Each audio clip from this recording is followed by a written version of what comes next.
Hi hello नमस्कार म सोलुखुम्बुबाट निरा राई है। अब फाइनली हाम्रो चाहिँ लास्ट इक्जाम सकिएर पनि अब चाहिँ हामी घर जान रेडी छौँ है।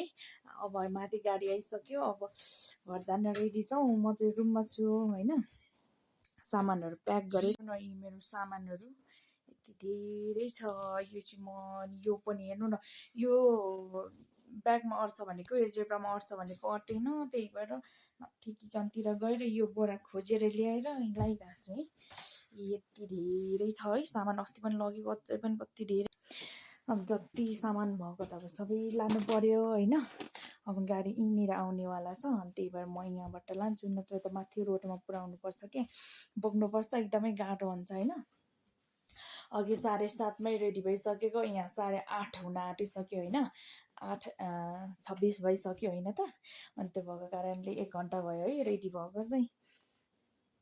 अनि केही खाएको छैन, भोक लागिरहेको छ, के खानुपर्ने हो है। बिस्कुटहरू थियो, कता कता खाँदै अब होस् है, उतै गएर खानुपर्छ। अब चाहिँ हाम्रो स्कुल बिदा भइसकेको छ 10-15 दिनलाई भनेर होइन।